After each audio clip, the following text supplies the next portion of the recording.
Magandang hapon. Ngayon ay Monday. Welcome sa Lotto Result Today PH. Narito ang mga resulta para sa 5 PM draw, March 16, 2026.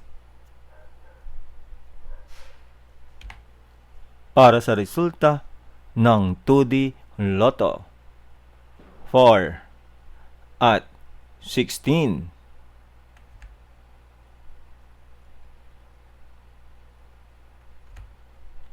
Heto naman ang resulta kaninang 2 PM draw.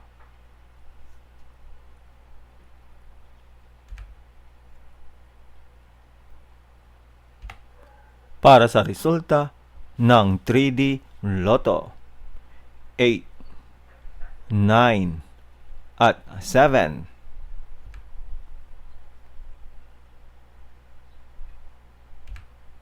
Heto naman ang resulta kaninang 2 PM draw.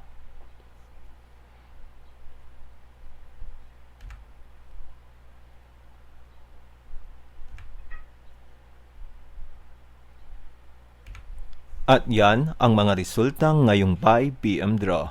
Para lagi kang updated sa mga Lotto draw result, mag-like and subscribe. Maraming salamat sa panonood.